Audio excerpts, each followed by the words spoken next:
Hace años, hermano, yo escuché una frase que la guardé en mi corazón. Es una frase que la escuché, la aprendí a nivel, digamos, mental, cognitivo,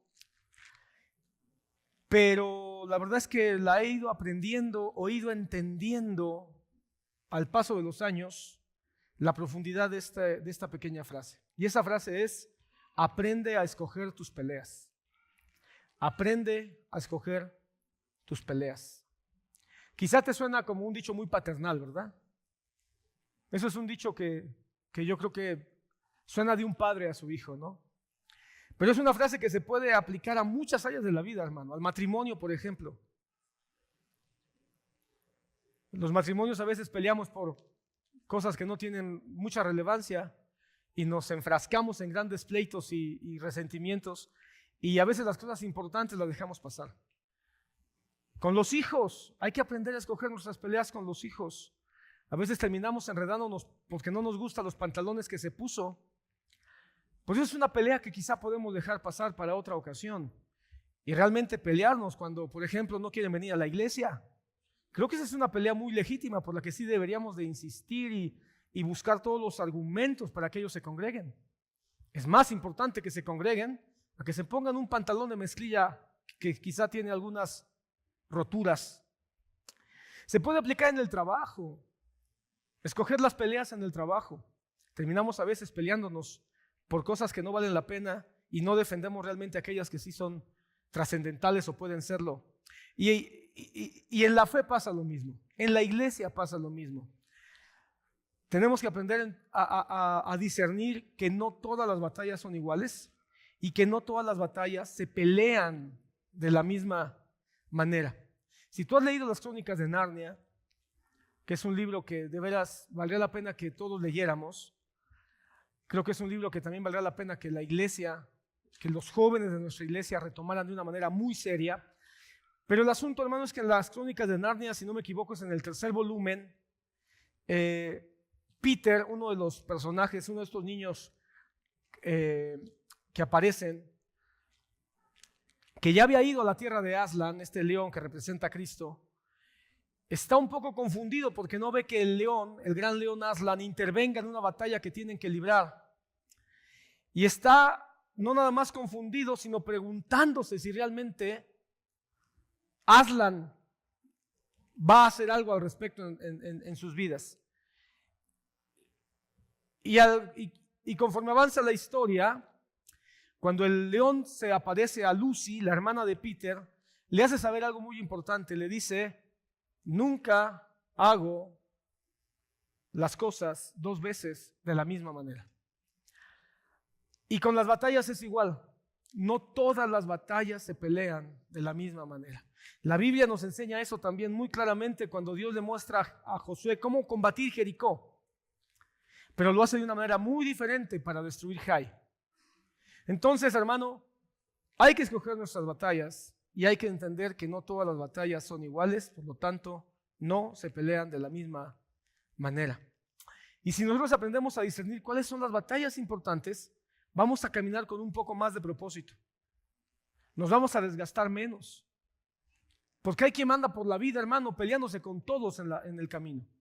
Anda quien anda por la vida, hermano, peleándose por cualquier tontería, por cualquier situación, por cualquier circunstancia. Y eso, hermano, no le da rumbo a la vida. Porque estamos nada más cazando peleas en vez de realmente trazar un propósito por el cual ganamos peleas. Nos terminamos convirtiendo en mercenarios. Porque los mercenarios, hermano, pelean siempre que la paga sea buena, aunque no les importa cuál es el propósito de la pelea. Muchas veces, hermano, en los asuntos de la fe, peleamos por aquello que nos importa a nosotros, sin preguntarnos si realmente le importa a Dios. Peleamos por las cosas que pensamos que tiene relevancia desde nuestro punto de vista, pero no dedicamos tiempo a pensar si realmente desde el punto de vista de Dios es importante.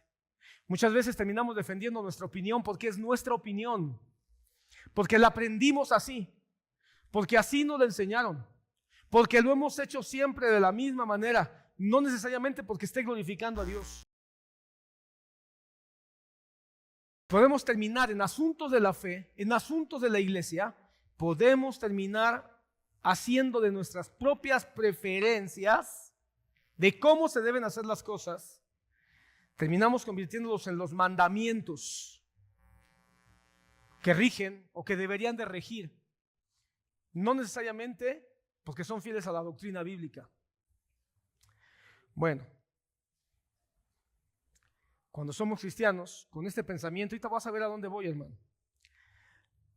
Podemos terminar viendo a nuestros hermanos cristianos y terminar diciendo, lo mío es lo correcto, lo que yo pienso es lo correcto.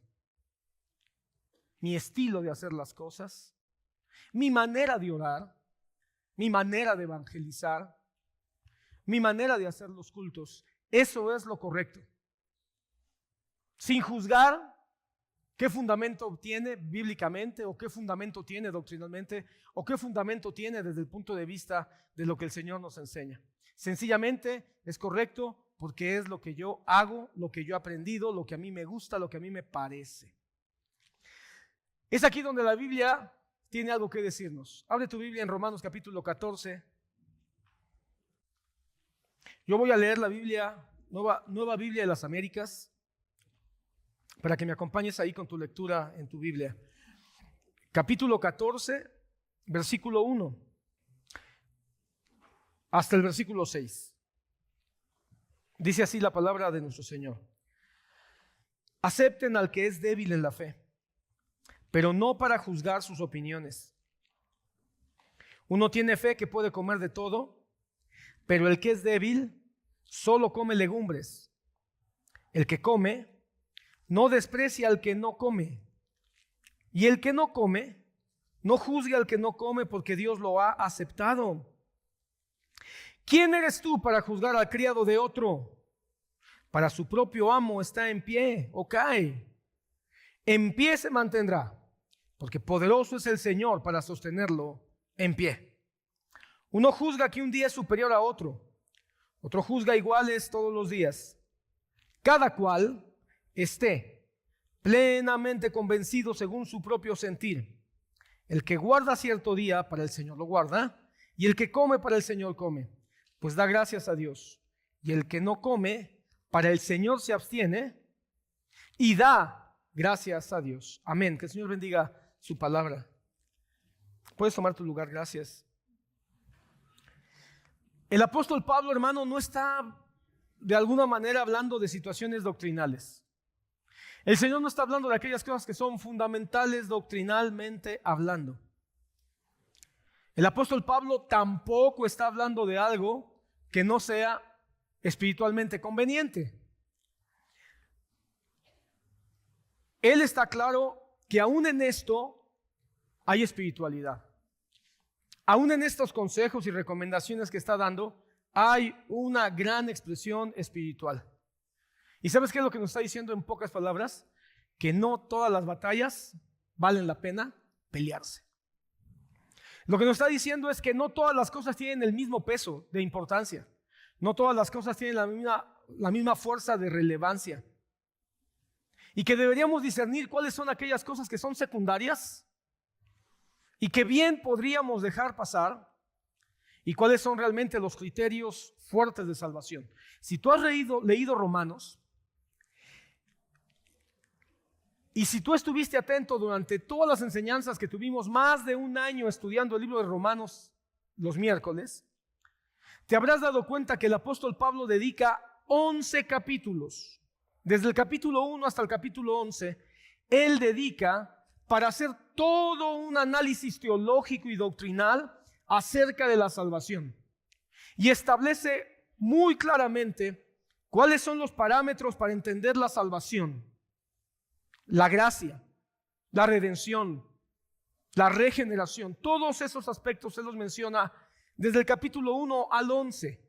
Eso es importante, eso es fundamental, En eso hay que dedicarle tiempo a aprender para poder sustentar la salvación. Pero a partir del capítulo 12 en adelante, entran aspectos más prácticos de la vida. Y dentro de esos capítulos, del 11 al capítulo 16, quiero que notes cómo dedica mucho más espacio para hablar de los fundamentos doctrinales que tienen que ver con la salvación, con la redención en Cristo Jesús. Y solo va a dedicar 5 capítulos, o menos, 4 capítulos, para hablar acerca de cuestiones prácticas. Y dentro de esas cuestiones prácticas dice: ustedes pierden mucho el tiempo en cosas que no tienen el mismo peso que cosas que son realmente fundamentales como la salvación. Tú sabes, por ejemplo, cuál es la razón, la principal razón por la que nosotros no somos católicos, por la que nosotros no compartimos, católicos romanos quiero decir, por la que nosotros no compartimos con los católicos romanos. Para muchos es que no somos idólatras, para muchos es que no adoramos imágenes. Pero quiero decirte que eso es lo menos importante. Lo menos importante que nos hace diferentes con los católicos romanos no es que nosotros no adoramos imágenes ni que tampoco reconocemos al Papa como autoridad máxima. Lo más importante es que el entendimiento de la salvación que tienen ellos es profundamente diferente al entendimiento que nosotros conocemos por la revelación de la palabra de Dios. Para muchos no somos católicos porque no nos postramos ante la guadalupana. Eso no es así. Aunque eso es una forma que nos hace diferentes, nosotros no adoramos trapos, no adoramos madera, no adoramos yeso, pero eso no es lo que nos hace diferentes. Lo que nos hace diferentes es el entendimiento bíblico de la salvación. Y aquí es donde te pregunto: ¿cuál es tu entendimiento de la salvación por lo cual tú eres diferente y no eres católico romano? Si tú no entiendes eso, vas a terminar enfrascándote en una batalla con un hermano católico. Me estoy refiriendo no a hermano de la fe, sino hermano tuyo en la carne.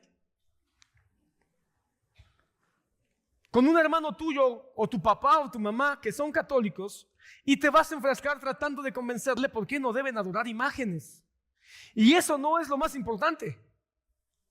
Porque lo más importante es que ellos entiendan que no son salvos por obras, que no son salvos por rezar un rosario, no son salvos por pagar indulgencias, no son salvos por las buenas obras que ellos piensan que pueden acumular.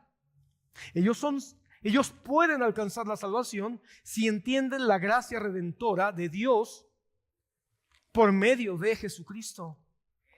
Esta es la esencia. Da un aplauso al Señor. Y es en esta dinámica donde Pablo está diciendo: ustedes se pierden. Ustedes se pierden en asuntos que no son lo más importante, hablando de la fe.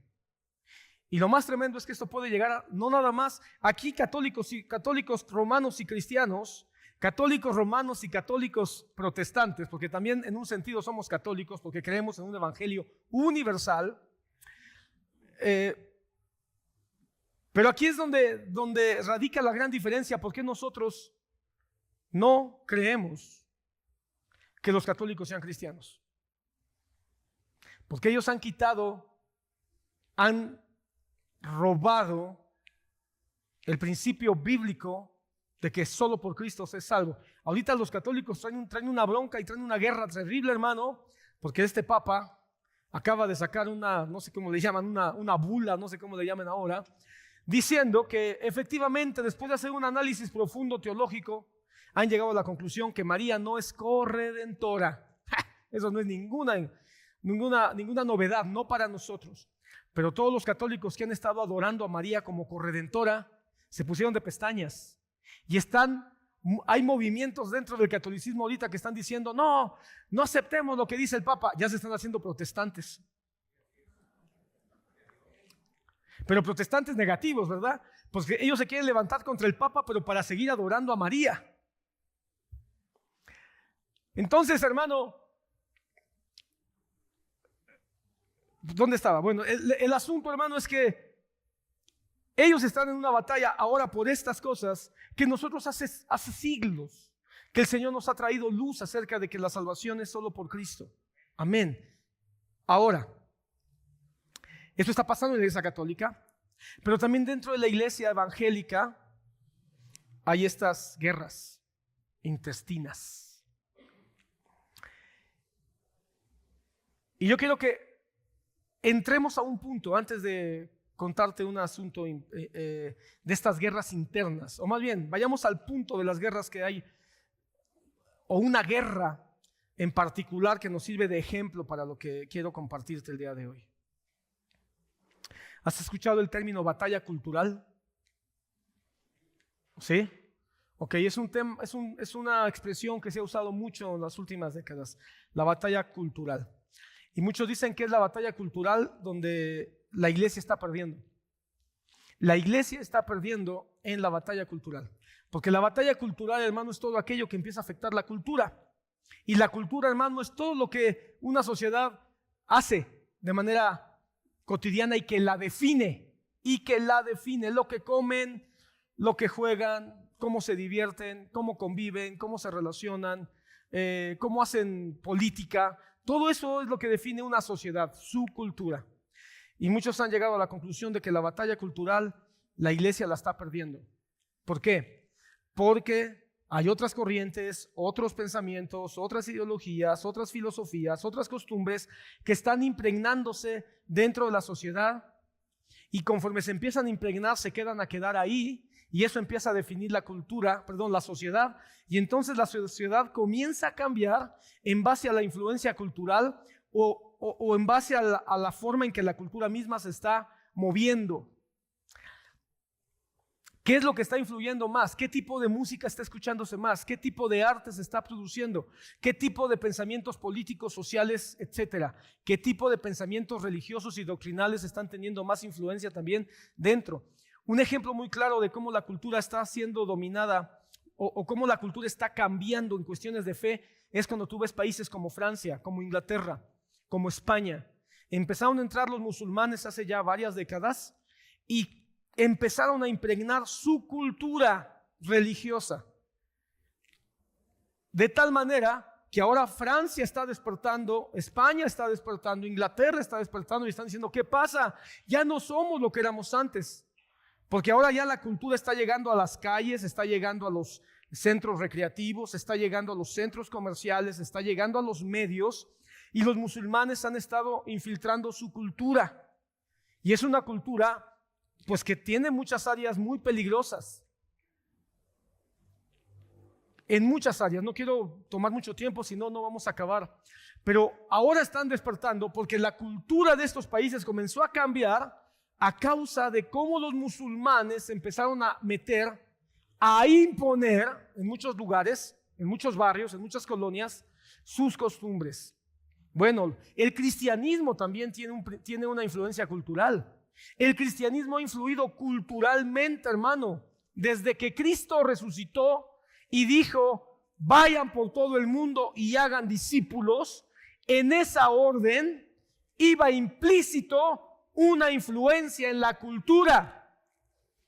Fue tan poderoso el evangelio en el primer siglo que llegó un momento en que la influencia no fue nada más, hermano, ideológica, fue cultural. Se empezaron a hacer pinturas, se empezó a hacer música, se empezó a hacer estilos de vida, colonias empezaron a tener formas de convivencia, a tal punto que cuando llegó Constantino y vio la fuerza del evangelio, la fuerza del mensaje y también la fuerza de la influencia cultural, él se impregnó de eso y dijo, hagamos a Roma cristiana. Con todos los pros y contras que eso trajo históricamente, que no nos vamos a meter ahí. Pero el asunto es que la cultura empezó a cambiar. Claro, siempre la cultura, hermano, como está hecha por hombres, va a ser imperfecta. Todo lo bueno de la iglesia es por Cristo. Todo lo malo es por causa del hombre. Y así pasa en la sociedad. Así pasa con la influencia de la cultura aún cristiana. La influencia cultural del cristianismo es buena, es excelente, es maravillosa. Quien lo echa a perder somos los hombres. Sin embargo, hermano, la cultura fue influida por el cristianismo en muchos ámbitos, hermano. Y hoy quiero hablarte de una batalla cultural muy particular, porque hay un aspecto en nuestra sociedad que ha desatado tensiones sociales, que ha desatado tensiones culturales, tensiones también dentro de las iglesias. Y eso tiene que ver con lo que pasa en diciembre. Esto tiene que ver con todo lo que comienza a suceder en esta época de fin de año. Comienzan, hermano, a cambiarse los símbolos de las calles, las imágenes de las calles, y comienzan a sustituirse por otros símbolos. El lenguaje comienza a cambiar hacia fin de año. Y comienza todo estas imágenes invernales, ¿verdad? Y de ahí algunas otras imágenes que hemos adoptado culturalmente como imágenes navideñas. Las guirnaldas, los Santa Clauses, los pinos, los arbolitos, las luces, todo eso que se ha adoptado como parte de esta época navideña. Las películas, se comienzan a llenar todas las plataformas, hermanos, se empiezan a invadir de películas decembrinas, películas navideñas. Las redes sociales empieza a hablar de todo esto, de cambio de emociones, de amor al prójimo, de buenos deseos.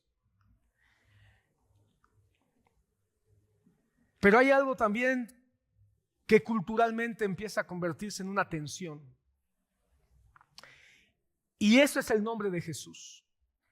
El nombre de Jesús se ha convertido en un punto de tensión dentro de las fiestas decembrinas. ¿Cuántas películas has visto de Santa Claus? ¿Y en cuántas de esas has visto que se hable de Jesús? El porcentaje es muy cercano a 0. Y hoy, hermano, empezamos a ver que en muchos lugares, en muchas redes sociales, en muchos lugares públicos, en muchos lugares de diversión, en muchos discursos se empieza a considerar ofensivo decir Feliz Navidad. ¿Te has dado cuenta, hermano, que muchos utilizan hoy la expresión Felices Fiestas? Happy Holiday en lugar de Merry Christmas. Porque la expresión Merry Christmas en el idioma inglés es una alusión directa al nombre de Cristo o indirecta al nombre de Cristo. Porque la palabra Navidad es una palabra teológica que tiene un peso teológico, tiene un peso religioso que ya se ha ido diluyendo a lo largo de los siglos y de las décadas. La palabra Navidad ha perdido su peso teológico. Te aseguro que hoy hay gente que no sabe ni siquiera qué significa la palabra Navidad. Y la palabra Navidad nos habla de ¿qué? De natividad, de nacimiento, de encarnación. La palabra Navidad, hermano, está cargada de significado, porque la palabra Navidad no se utiliza o no se utilizaba sino solo para determinar el nacimiento de una sola persona, Jesucristo. Así que, hermano, no deberíamos usar la palabra Navidad, no se debería de usar la palabra Navidad en el mundo sin preguntarse, ¿quién nació? ¡Feliz Navidad! ¿Y quién nació? Para que usemos ese término. Hoy, hermano, lo que estamos viendo es que la sociedad, la cultura de hoy quiere adueñarse de la administración de la palabra Navidad para imponernos cómo usarla, dónde usarla, cuándo usarla y saturar la palabra Navidad solamente con la idea de muchas luces, mucho comercio, mucho gastar, vacaciones, nostalgia, sensibilidad barata, pero sin Cristo. Y ante esta situación, hermano, quiero hacer la pregunta. es la Navidad un campo de batalla cultural en la que debemos participar, o es solo una tradición que deberíamos abandonar porque está contaminada y secularizada? Vuelvo a hacer la pregunta porque es muy seria. Hermano, esta pregunta yo me la he estado haciendo por algunos años. ¿Es la Navidad una batalla cultural, un campo de batalla cultural en la que debemos participar, o es solo una tradición que deberíamos abandonar porque está contaminada o secularizada? Yo creo, hermano, que el consejo de Romanos capítulo 14 es muy pertinente. Lo que el apóstol Pablo nos dice en el capítulo 14 que acabamos de leer nos puede ayudar para distinguir si es una pelea que vale la pena. Y si sí, ¿cómo? Y si no, también ¿cómo? Porque puede terminar convirtiéndose la Navidad en una situación donde solamente vamos a tratar de satisfacer nuestro propio ego, en un sentido o en otro. Satisfacer mi ego sintiéndome bien con todos los oropeles que hay alrededor, o satisfacer mi ego demostrando que yo sí tengo una razón para no celebrarla. En cualquiera de los dos puntos puede haber un ego terrible, hermano, desbocado, y podemos terminar desgastándonos tratando de demostrar por qué sí poner adornos o por qué no deberíamos hacer absolutamente nada. Pero la pregunta es, ¿hay una batalla cultural de por medio donde pudiéramos nosotros darle gloria a Dios en medio de esto? Cuando Pablo escribe a Romanos, quiero que entiendas que la iglesia de Roma también está dividida. El pueblo o la nación romana está dividida entre sus costumbres grecorromanas y el evangelio que ahora está empezando a penetrar de una manera importante dentro de la cultura romana. Ellos, dentro de su cultura, tienen días especiales, tienen costumbres, tienen fiestas, tienen muchas opiniones.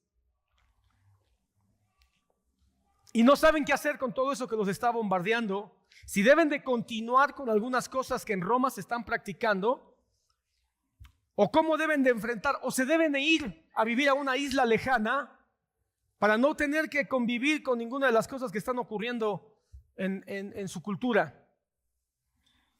Pablo responde y dice: recibid al débil en la fe, pero no para contender conforme a sus opiniones.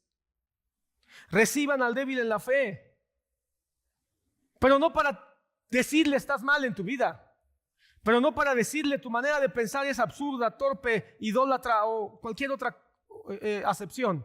Recíbanlo porque es débil en la fe y hay que enseñarlo. Es débil en la fe y hay que aceptarlo. Es débil en la fe y hay que instruirlo.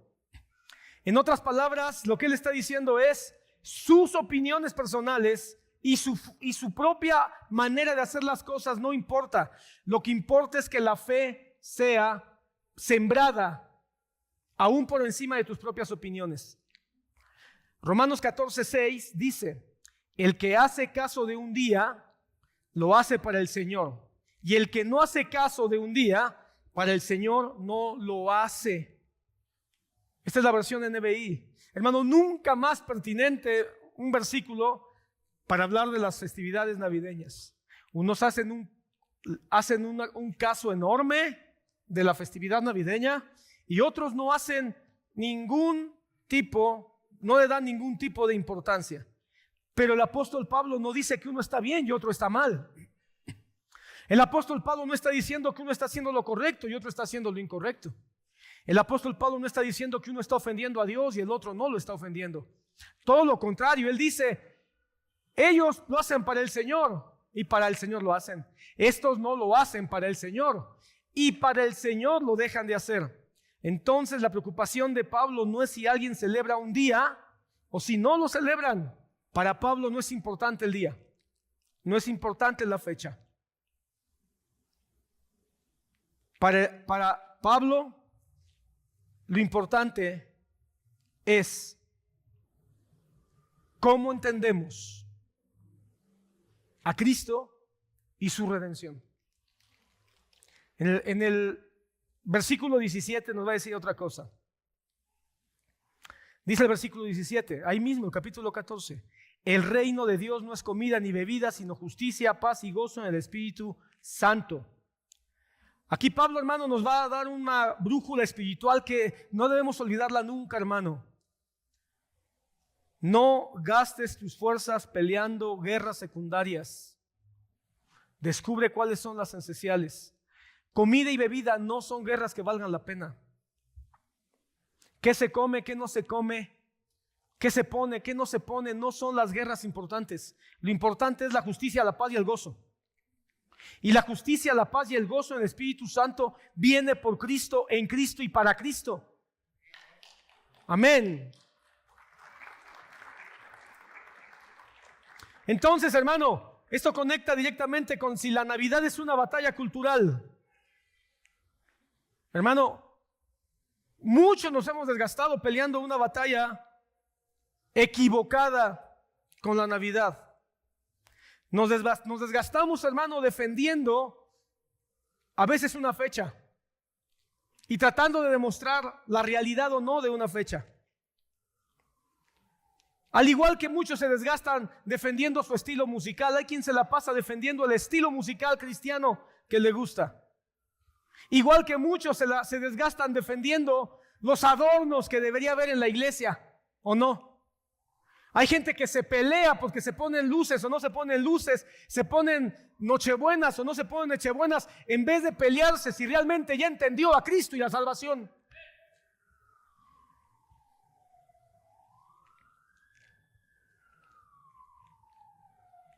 Hay gente que se está peleando, hermano, por tratar de demostrar o tratar de cambiar la fecha en que nació Cristo. Yo tengo muy claro cuándo nació Cristo, hermano, en mi corazón. Creo que tengo bastantes argumentos, suficientes argumentos para poder determinar que Jesús no nació en estas fechas, sino nació en octubre. Sin embargo, hermano, es una lucha inútil, al menos he llegado a esa conclusión, tratar de mover a todos hacia una celebración otoñal. Porque estoy convencido que si cambiáramos la fecha de diciembre a octubre, la gente seguiría perdida en las formas que en el centro, que es Cristo. Porque en la realidad la fecha es lo de menos. Hubo un tiempo en que se celebró el nacimiento de Cristo el 6 de enero. Lo que después se movió a la fecha de los magos, ¿verdad? Pero hubo un tiempo en que algunos dijeron que era el 6 de enero. Pero a la gente no le importó la fecha. Lo que le importaba era otras cosas, hermano. Terminamos peleando nomás por las formas que por el contenido. Defendemos nuestras costumbres, nuestras opiniones de manera apasionada. Y yo lo he visto, hermano, en temas de Navidad. Hay quien está convencido de poner un arbolito porque es una decoración, porque las lucecitas son hermosas, y defienden a capa y espada la defensa de un árbol de Navidad en sus casas.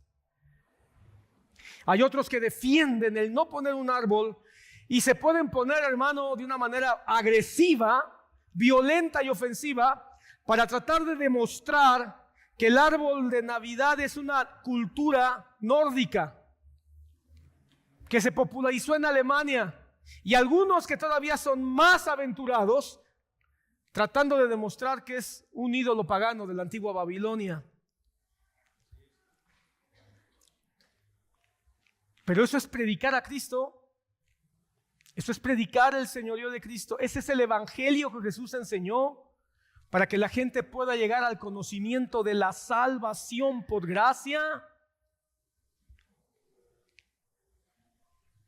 Hermano, cuando vemos la batalla cultural en muchos temas, uno de ellos es la Navidad, y estoy hablando de esto porque estamos entrando en esta temporada decembrina. Pero, hermano, esto revela solo algo más profundo en el corazón de nosotros. Cuando defendemos lo secundario y logramos que los demás hagan lo que yo considero, aunque sea secundario, siento que estoy controlando. Hay muchos que tratan nada más de controlar las formas, porque así controlan a las masas, aunque el contenido sea vacío, débil o incluso ausente. Porque defender lo esencial, defender lo fundamental, ¿sabes qué es lo que nos pide? Transformación, primero de nosotros. Transformar nuestra manera de pensar para después dejar que el Espíritu Santo sea el que convenza para transformación también de las personas a las que les compartimos el Evangelio. Por eso, hermano, es más fácil pelear por tradiciones sin fundamentarlas en el Evangelio. Es más fácil terminar juzgando al que pone, al que hace, que realmente amarlo. Es más fácil tratar de ganar con mis argumentos que sentir realmente dolor por las almas que se están perdiendo. ¿Es la Navidad un campo de batalla cultural que vale la pena librar? Esa es la pregunta que yo quiero que permanezca durante todo este tema. Bueno, yo creo que la historia nos da respuestas.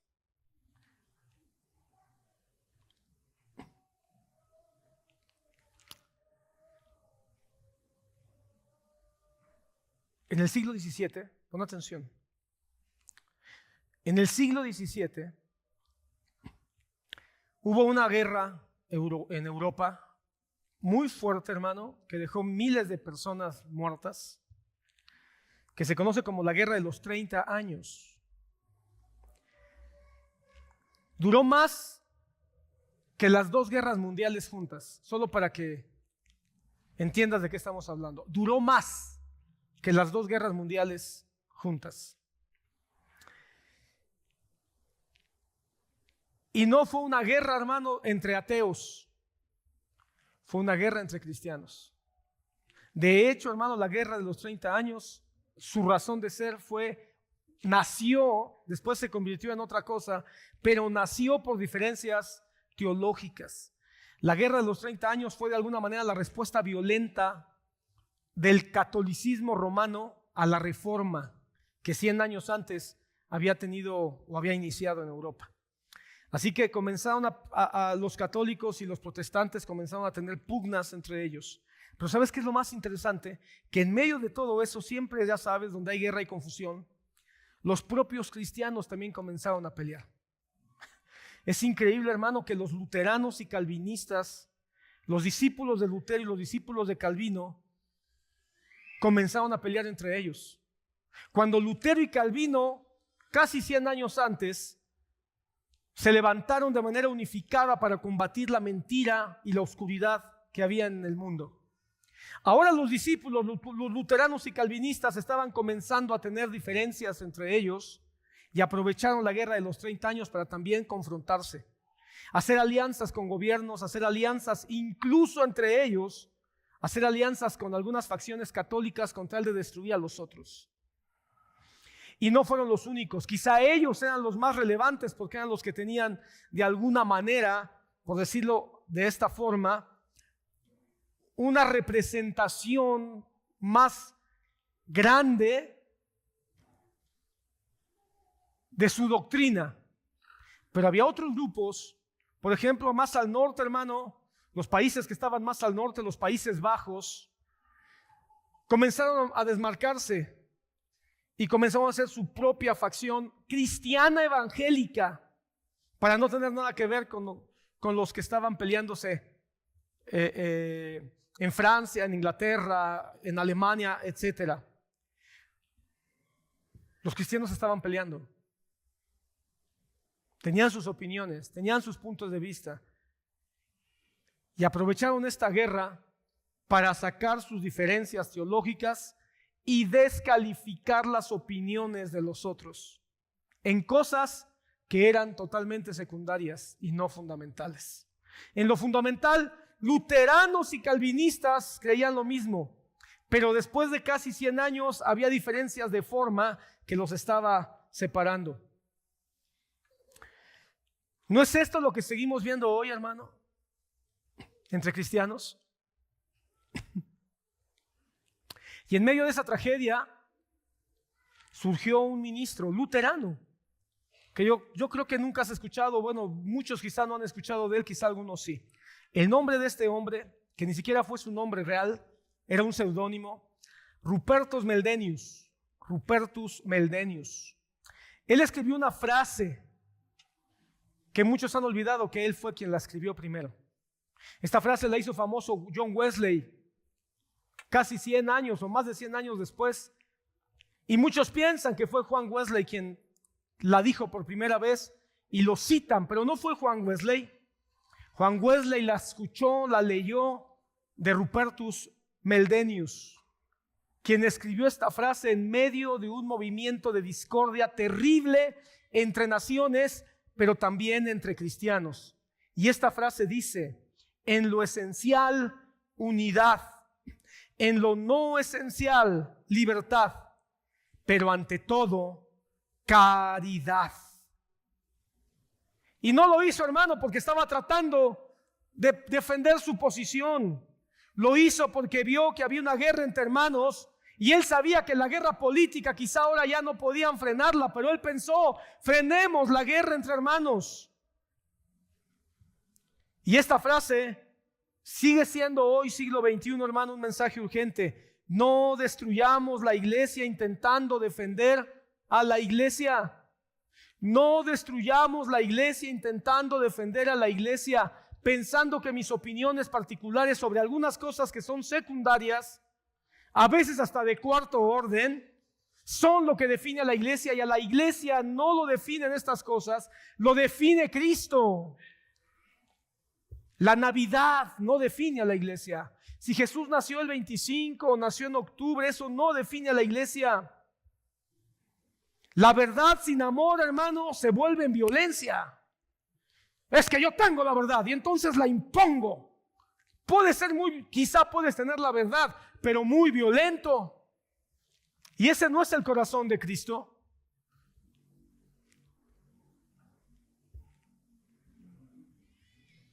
Señor, oramos para que les caiga un rayo del cielo, dijeron Juan y su hermano Jacobo, hijos del trueno.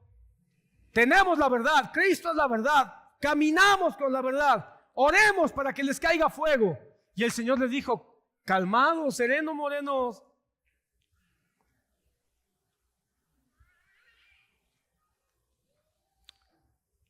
¿Y sabes qué le dijo el Señor? Ustedes no saben de qué espíritu son. Ustedes no son del espíritu del mundo. Entonces, hermano, no tiene sentido oponerse con ardor a las luces navideñas y al mismo tiempo permanecer en silencio. De nada sirve decir las lucecitas, el arbolito, eso es del diablo. De nada sirve si te quedas callado y no hablas a Cristo. De nada sirve si no muestras realmente qué es el evangelio verdadero. Defender las formas sin proclamar a Cristo es como embadurnar una Biblia en oro, forrar una Biblia en oro, pero nunca abrirla. Eso es lo que es la Navidad moderna. Tienen embadurnado, hermano, cubierto de oro, pero nadie está hablando de Cristo. Yo ya sé que tú y yo estamos claros que la Navidad de hoy está vacía de Cristo, llena de sentimentalismos y de mucha corrección de lo que es políticamente correcto. Pero por primera vez en muchos años, hermano, yo me doy cuenta de que es un error nada más marcar los errores de la Navidad o lo vacía que está de Cristo y no hacer nada. Después de muchos años y ver, hermano, cómo cada vez sacan más a Cristo, más a Cristo, más a Cristo, más a Cristo, me doy cuenta que no sirve, hermano, aislarse para dejar el espacio libre a que se llene todo de un vacío terrible y no se hable la realidad de Cristo, hermano. Volvamos a Roma, hermano. En Roma, donde Pablo escribe, en esa ciudad a la que Pablo les escribe, el 25 de diciembre, se celebraba, aún antes de Cristo, mucho tiempo antes de Cristo, en Roma, el 25 de diciembre se celebraba el Dies Natalis Solis Invicti. ¿Qué significa esto? el día del nacimiento del sol invencible. El 25 de diciembre ya había fiesta. Ya estaban celebrando algo. ¿Qué es lo que estaban celebrando? Al sol. Con antorchas, con árboles, con regalos, con banquetes, con música. ¿Qué te parece? Nada ha cambiado. Esta fiesta era una fiesta pagana, a un Dios pagano. Pero también, hermano, de alguna manera era una confesión de una gran necesidad. ¿Sabes qué es lo que estaban diciendo los romanos con esta fiesta? Valoramos la luz, queremos la luz, necesitamos la luz. Ellos consideraban, hermano, que llegaba el día más corto del año y pensaban que el sol moría. Así que, en su ignorancia, herederos de pensamientos supersticiosos, ellos hicieron una fiesta para que el sol renaciera. Y cada solsticio de fin de año, ellos consideraban que el sol volvía, que el sol renacía y que tenían la oportunidad, un ciclo más, de poder sobrevivir. Eso es idolatría, a todas luces, hermano. Y ellos pensaban que el sol les daba buena cosecha, que el sol les daba buena tierra, que el sol les daba de comer, ignorando que la palabra de Dios dice en Hechos capítulo 14, 17. Dios, con todo, no dejó de hacerse testigo, dándoles lluvias y estaciones fructíferas. Nunca discernieron que era Dios el que les daba las estaciones. Nunca discernieron que Dios es el que les daba el alimento. Terminaban adorando al sol. Exactamente lo que Pablo escribió en Romanos capítulo 1. Terminaron adorando a la creación en vez de adorar al Creador. Sin embargo, hermano, el Señor no les quitó el sol. El Señor no le dijo, idólatras, paganos, le dan atribución a un astro, a una estrella, como que si tuviera vida, y no reconocen que hay un arquitecto, que hay un diseñador, creador de todas las cosas. Les apago el sol, les quito el sol y destruyo todo.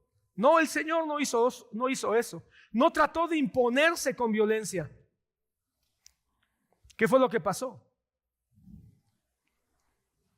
Envió la luz, porque la luz se hizo hombre. Porque la luz, dice Juan capítulo 1, que la luz habitó entre los hombres. Y cuando esa luz empezó a revelar, quiero que entiendas esto, cuando esa luz empezó a revelar a los cristianos del primer siglo, y los cristianos del primer siglo entendieron que todas las cosas creadas fueron resultado de esa voz en Génesis capítulo 1, sea la luz. Y esa luz, enseñó Juan por revelación del Espíritu Santo, esa luz es Cristo. Cuando llegaron a los romanos, los cristianos del primer siglo vieron estas fiestas, vieron estas bacanales, literalmente, porque adoraban al dios Sol, pero invitaban a toda la comitiva de dioses falsos, y entre toda esa comitiva venía Baco, el dios del vino. Así que invitaban a todos estos dioses y hacían unas grandes fiestas pomposas que terminaban convirtiéndose en orgías. Y cuando vieron todo esto, por ahí del siglo I y el siglo II, dijeron, esto no puede continuar. Estos quieren luz, adoran la luz, saben que necesitan la luz, pero se están equivocando de luz.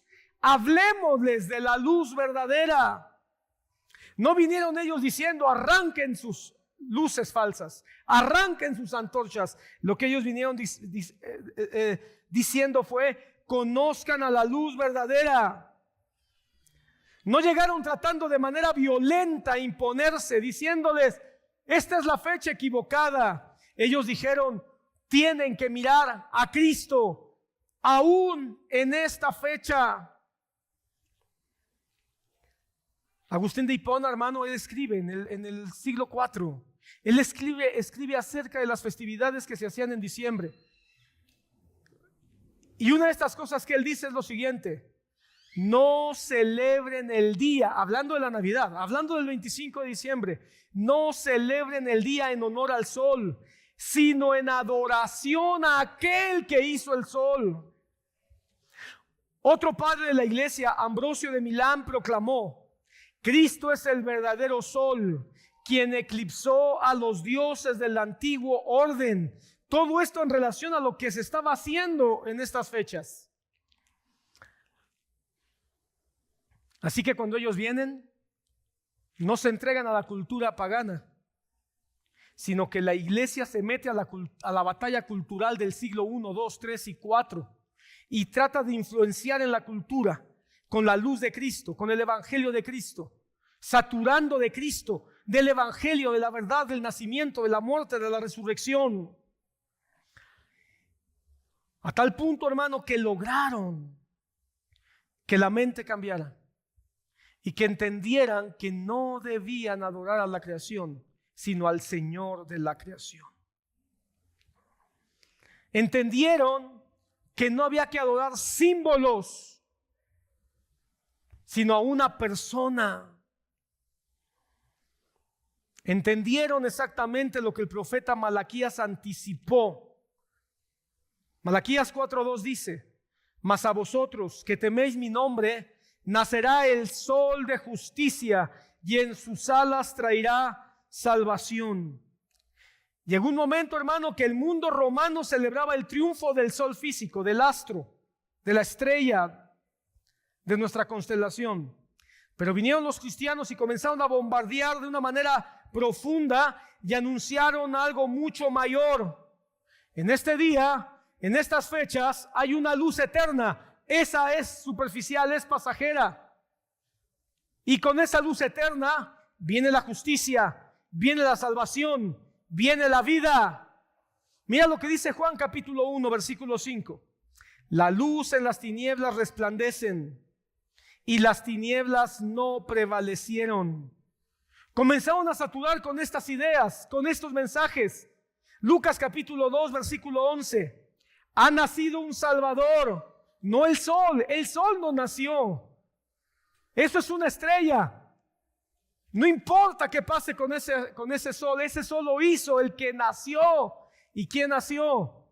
Trataron de demostrar que el que había nacido era el Salvador, el Cristo, el Señor.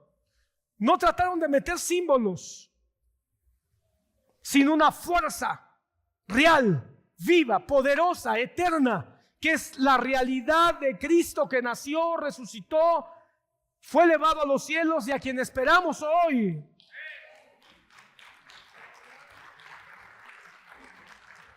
No se fueron a pelear con los árboles, no se fueron a pelear con las antorchas, no se fueron a pelear con los regalos.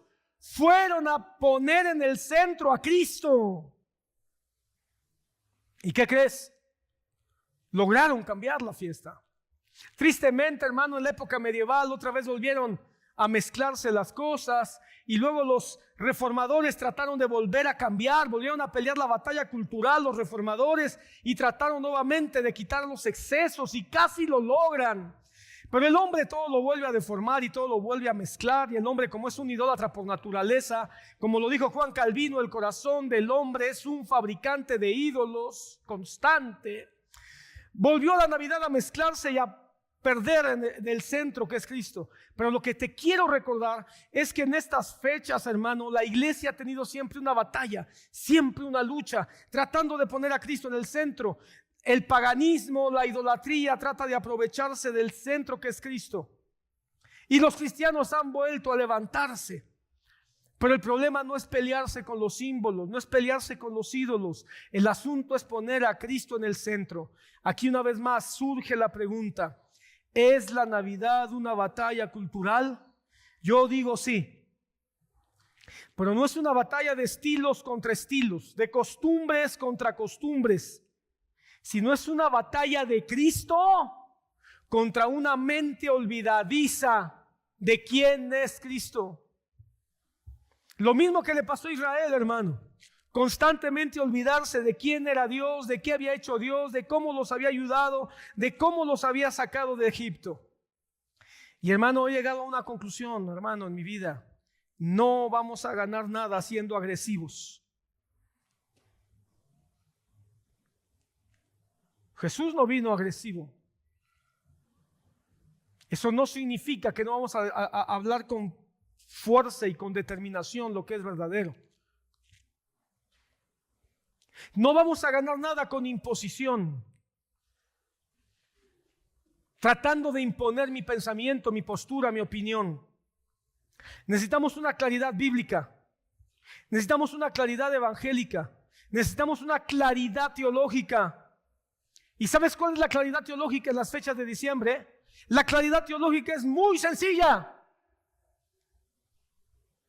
Jesús es Dios y se encarnó naciendo de una virgen llamada María en Belén. ¿Por qué crees que el credo apostólico, que por cierto yo creo que necesitamos hablar del credo apostólico, porque el credo apostólico no nació en la iglesia católica, nació en la época de la iglesia primitiva, hablaremos de eso después, pero el credo de los apóstoles dice: creo en Dios Padre y en Cristo Jesús, su Hijo, quien nació de una virgen, María, que nació por poder del Espíritu Santo de una virgen María. Así dice el credo. Eso quiere decir que nuestros hermanos del principio, ellos estaban con la conciencia de que el nacimiento de Cristo es importante. Ya después el credo, ¿qué va a decir? Y que murió, y que al tercer día resucitó, y ascendió a los cielos, de donde ahora lo esperamos. Ese es el credo, no es lo que ahora creemos nosotros también. Pero ¿por qué a veces nosotros nos olvidamos que dentro del credo de nuestros hermanos del principio estaba también la importancia del nacimiento? El nacimiento es importante porque el nacimiento es Cristo es Dios haciéndose hombre, tomando forma como nosotros, para hacernos saber que Él sí nos entiende y que como hombre llevó todos nuestros pecados, todos nuestros dolores, todos nuestros delitos, para después presentarlos delante del Padre en la cruz. Hermano, el nacimiento es importante celebrarlo. Ahora, ¿cuándo lo vamos a celebrar? Esa es la gran pregunta. Todo el tiempo. Igual que todos los días de nuestra vida celebramos que Él murió y resucitó por nosotros. Todos los días celebramos que Dios se hizo hombre. Todos los días celebramos que Cristo hecho hombre murió. Todos los días celebramos que resucitó y nos dio vida eterna.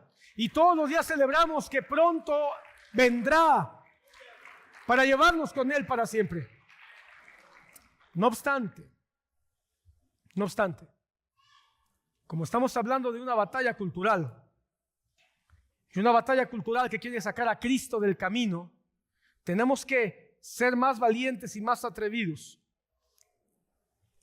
y aprovechar, como hicieron nuestros hermanos de la iglesia primitiva, para meternos en esta lucha cultural y dejar en claro que fue Cristo el que nació. No sé cuántos vieron un mensaje que acaba de dar Trump, ahora que fueron, no sé en dónde fue, pero fue hace 1 o 2 días. Y tú puedes estar o no de acuerdo con Trump políticamente hablando, y eso está bien. Pero se acaba de echar un discurso, hermano, hablando de Jesucristo con una claridad, y no pienses que fue así como de pasadita. Le dedicó por lo menos unos 5 minutos para hablar de Cristo, para hablar de la importancia de Cristo, hablar del nacimiento de Cristo, dejando con todas sus letras que Jesucristo nació para ser el Salvador de toda la humanidad. Y tú puedes estar o no de acuerdo con el carácter que tiene este hombre, pero que se haya atrevido a decir y tomar tanto tiempo para hablar de la relevancia de Cristo en la vida de la sociedad, para mí eso yo lo agradezco. Porque ¿cuándo crees que vas a escuchar a un presidente mexicano mencionar a Dios, a Cristo? Se pusieron como histéricos, hermano, como endemoniados, cuando a un diputado se le ocurrió decir Dios les bendiga. Como endemoniados, literal, hermano. Así que, hermano, que un líder diga: nuestra sociedad está fundada en Cristo, sobre su nacimiento, sobre su muerte, sobre su resurrección, y Él es el Salvador de la humanidad. Eso, hermano, yo no sé si Trump lo crea o no, no voy a poner a investigar eso. Lo que sí sé es que eso tiene un peso, culturalmente hablando, espiritualmente hablando. Tiene mucho peso, hermano.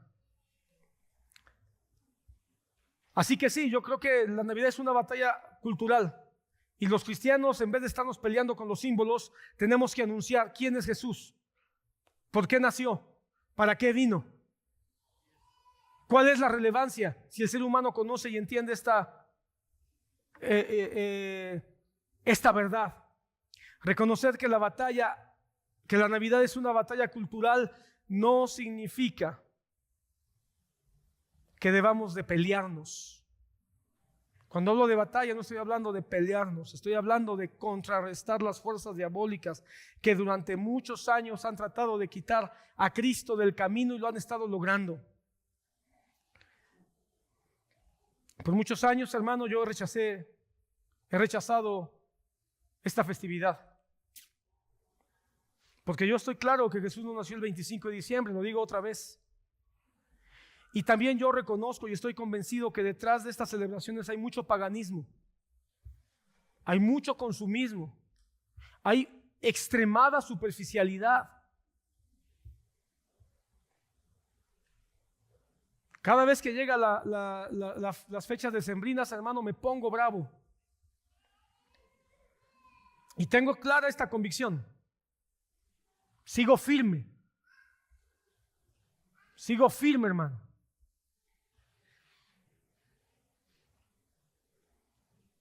Pero el problema es que cuando tú tienes este tipo de convicciones, porque has leído, bueno, en mi caso, hermano, hablo de mí, hermano, creo que tengo bastantes argumentos, ya lo dije, lo vuelvo a decir.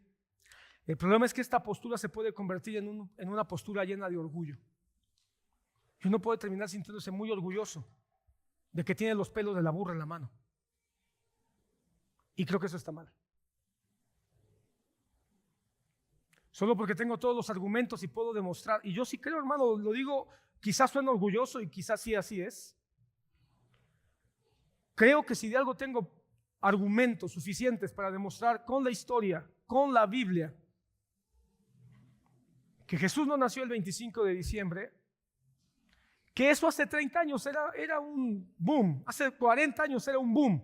Hoy National Geographic ya demuestra que Jesús no nació el 25.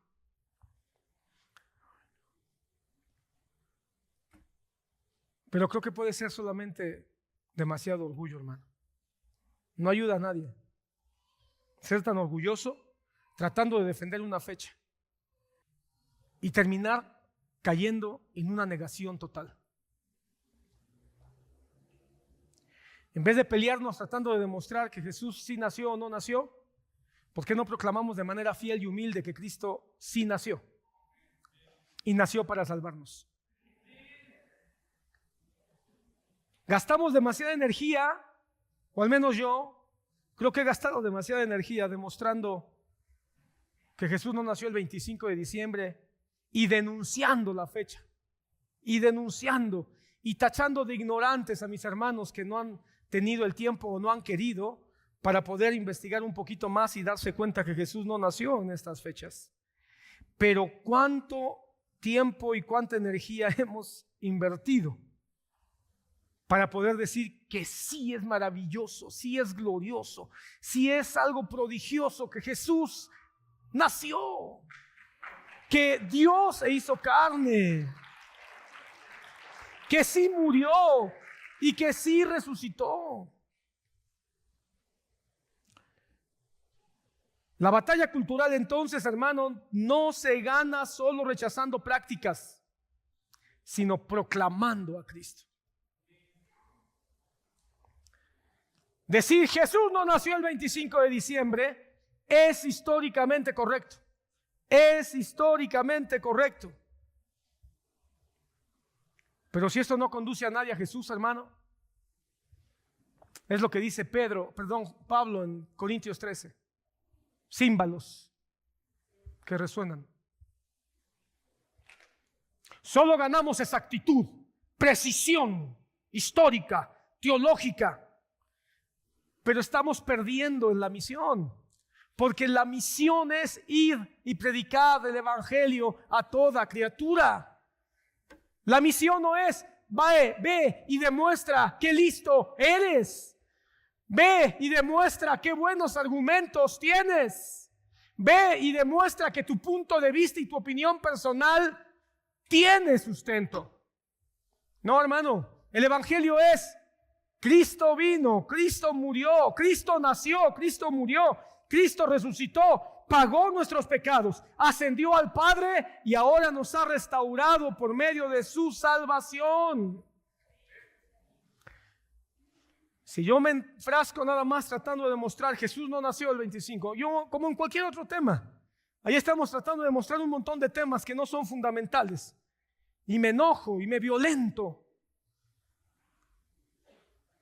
pero no se gana nada para la gloria del evangelio. ¿De qué sirve? Hoy, hermano, empiezo a ver diferente. Porque hoy veo, hermano, una sociedad que está gestionando la Navidad como una cápsula neutral. Como una cápsula neutral. Es decir, la Navidad no tiene ningún significado. Nada más el único significado es que es una temporada. La Navidad es una temporada. Una temporada para tomar ponche, una temporada para comer pavo y romeritos, una temporada para romper piñatas, una temporada para poner muñecos de nieve en la entrada, aunque nunca nieve en nuestra ciudad. Es una temporada para sentir nostalgia. ¿De qué? ¿Quién sabe? Pero ponerse nostálgico. Pero no tiene nada de espiritual. Eso no es cierto. Es más espiritual de lo que te imaginas. Y todo esto que te acabo de decir puede tener una fuerza espiritual diabólica bien terrible. Y nosotros, hermano, ¿qué hacemos? Nos aislamos. Porque es neutral. No, la Navidad no es neutral. Tiene un peso. Así como la vemos hoy. Y no deberíamos aprovechar que tiene un origen. Y el origen de la Navidad comenzó con nuestros hermanos en el pasado diciendo: no adoren al sol, sino adoren al Cristo que nació. Hoy deberíamos decir: dejen de adorar al sol del comercio, al sol de los árboles de Navidad, al sol del consumismo, al sol de la sentimentalismo. Dejen de adorar a esos soles. Adoren al sol de justicia que se llama Jesucristo. Frente a esto, hermano, de la guerra cultural navideña, muchos creyentes han caído en dos extremos. ¿En cuál estás tú? La absorción cultural, es decir, se han dejado absorber, se han dejado apapachar por lo que significa la cultura navideña moderna. Es decir, les encanta, les fascina,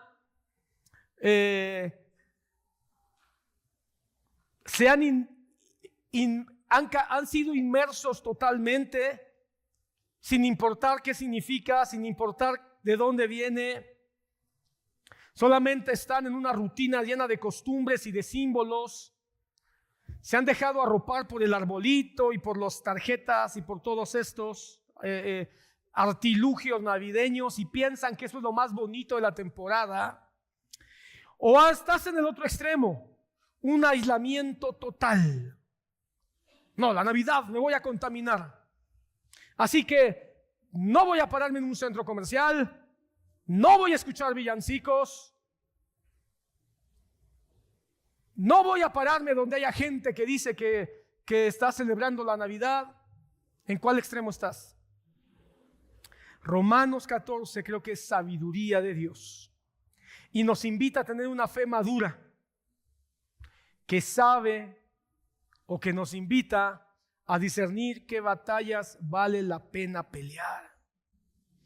Pablo nos dice en el capítulo 14 de Romanos, versículo 6, otra vez, lo vuelvo a repetir: el que hace caso del día, lo hace para el Señor. Y el que no hace caso del día, para el Señor no lo hace.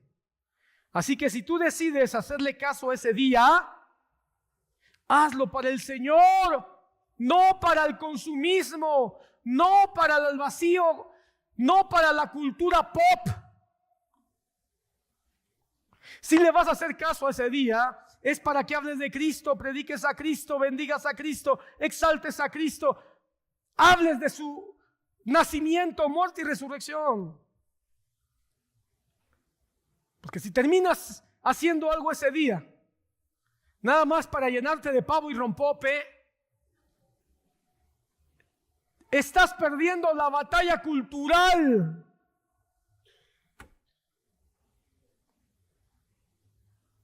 Y te recomiendo un libro, Os ha nacido un Salvador, la iglesia frente a la Navidad en el siglo XXI.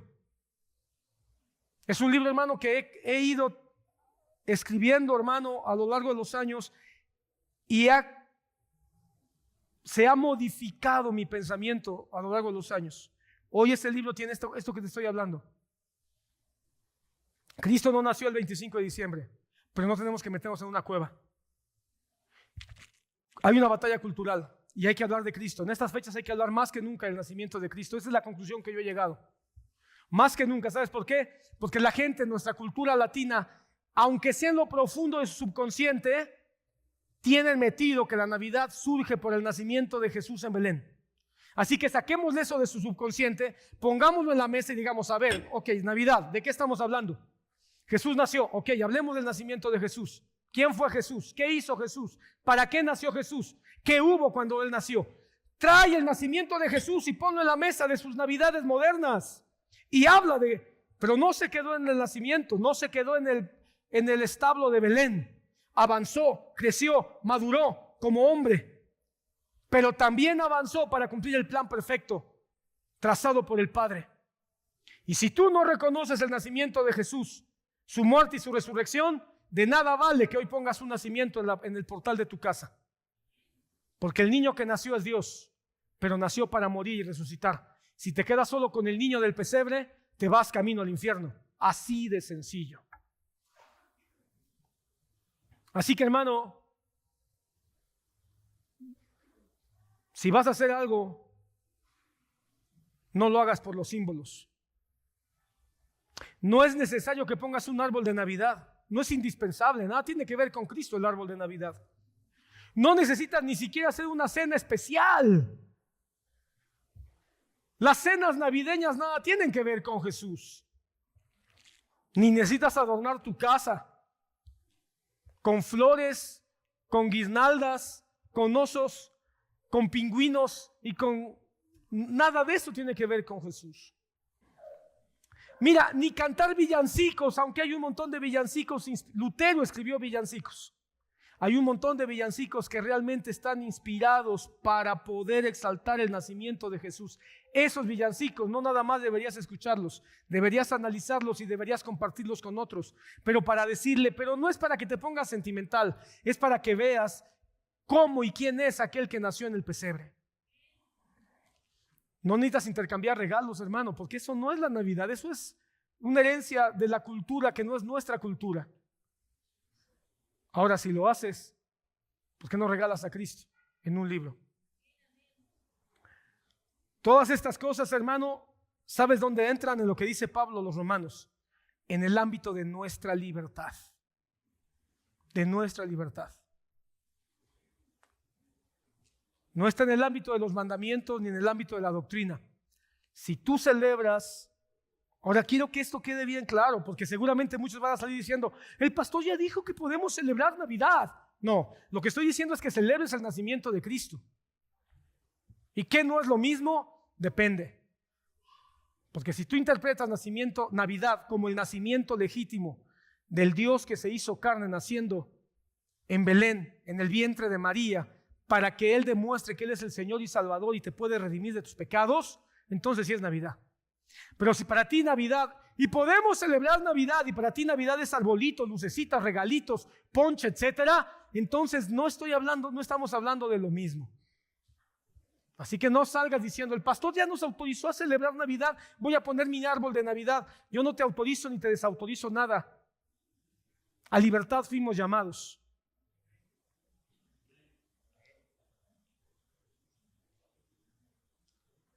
Pero sí creo, hermano, que estamos en un momento histórico donde la cultura sistemáticamente está queriendo borrar el nombre de Cristo. Y si la iglesia abandona el mes de diciembre y todo lo que ocurre en estas fechas, solo porque tenemos muchos escrúpulos y mucho convencimiento de que el Señor no nació en estas fechas, estamos dejando que la cultura pop, que la cultura del diablo, que la cultura de la costumbre, que la cultura de la rutina, que la cultura que está contra Cristo, aproveche esta batalla sin ningún tipo de oposición para seguir montando su espectáculo navideño vacío de Cristo. Los cristianos trataron de tomar posición, de ocupar lugares, de ocupar espacios, con claridad, con convicción, con certidumbre, pero también con humildad, no con imposición. Si queremos influenciar la cultura, hermano, no podemos reproducir lo que están haciendo ellos. Si queremos influenciar la cultura, tenemos que enfrentarla. Tenemos que ir en sentido contrario. Y estas son mis pensamientos finales. La encarnación de Cristo no es una postal invernal. Es la invasión decidida del reino de Dios a la tierra. Cuando Jesús llega a Belén, hermano, fue la invasión de Dios, hermano, de su reino. Y cuando Jesús entró a la tierra, hermano, en ese pesebre, entró para vencer la oscuridad. Entonces la batalla cultural de la Navidad no se gana con más árboles de Navidad, no se gana con más luces, no se gana con más canciones ni con más regalos. ¿Sabes cómo se gana? Predicando a Cristo. Por años, hermano, hemos peleado por defender una fecha. Hoy deberíamos pelear por regresar el contenido. Por años hemos argumentado sobre qué no se debe hacer. Hoy deberíamos invertir más fuerza y energía en qué es lo que debemos de decir. Por años hemos usado el conocimiento para ganar debates acerca de la fecha correcta o no de cuándo nació Jesús, pero no para ganar almas. Por años hemos invertido mucho tiempo en desautorizar o en defender los símbolos, pero estos no hablan de Cristo. Debemos anunciar al Salvador. Así que volvamos a la brújula simple y poderosa que Rupertus Meldenius nos dijo. Unámonos en lo esencial, y lo esencial es Cristo nos salva. Tengamos libertad en lo no esencial, y lo no esencial es qué fecha nació Jesús. Pero sobre todo, amémonos, para que viendo el amor sepan que somos sus discípulos. ¿Qué es lo que yo voy a hacer? Yo este año no voy a poner árbol de Navidad. No voy a participar en todas las invitaciones comerciales. No voy a hacer una cena navideña. Pero tampoco quiero quedarme sin hacer nada. Creo que quedarme sin hacer nada es faltarle el respeto a la comisión que Dios nos ha dado de ir por todo el mundo y predicar el Evangelio. Porque lo que hace cristiana a la Navidad no es el ritual, es el relato.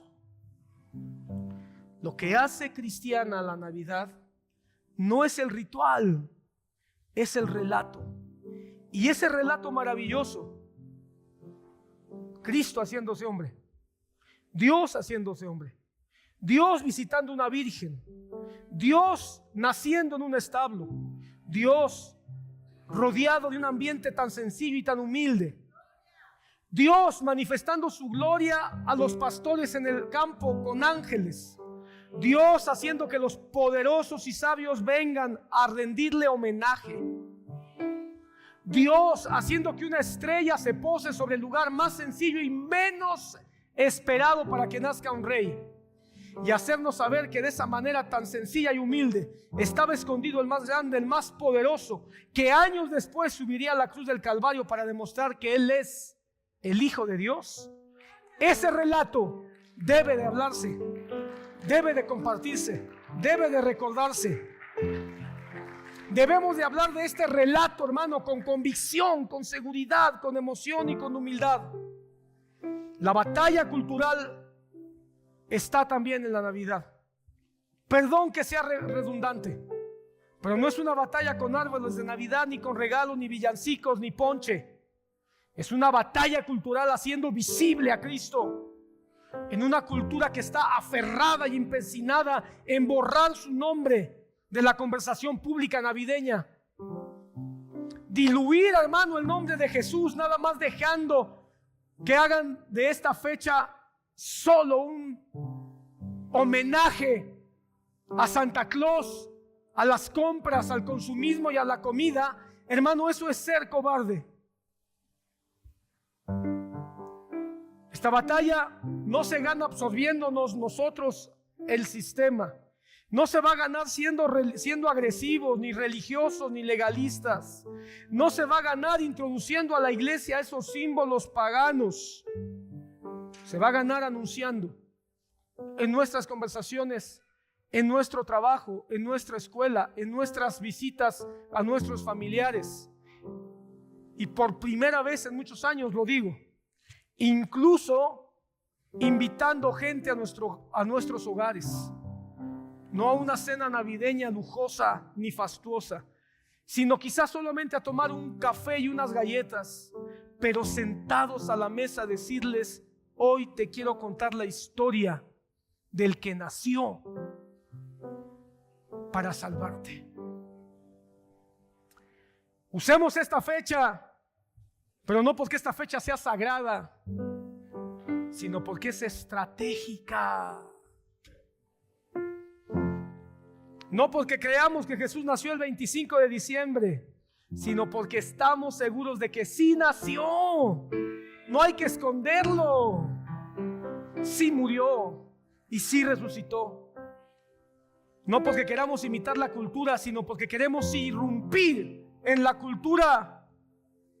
No porque necesitemos un culto navideño para sentirnos espirituales, aunque sea una sola vez al año, sino porque el mundo necesita el evangelio. Y si en esta época se muestra, entre comillas, un poco más sensible, aprovechemos. ¿Qué tal que en alguno de ellos su sensibilidad es genuina?